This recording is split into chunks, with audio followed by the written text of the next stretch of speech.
how to delete story archive on Facebook.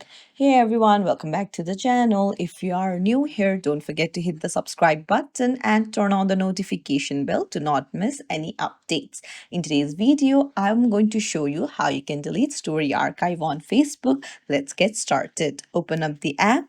Head over to the three lines in the top left and go to settings and privacy. Tap on settings again.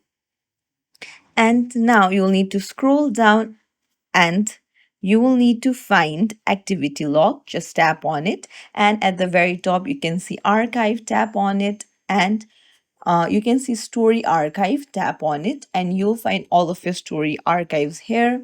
You just need to tap on it, tap on the three dots, and then you can delete it.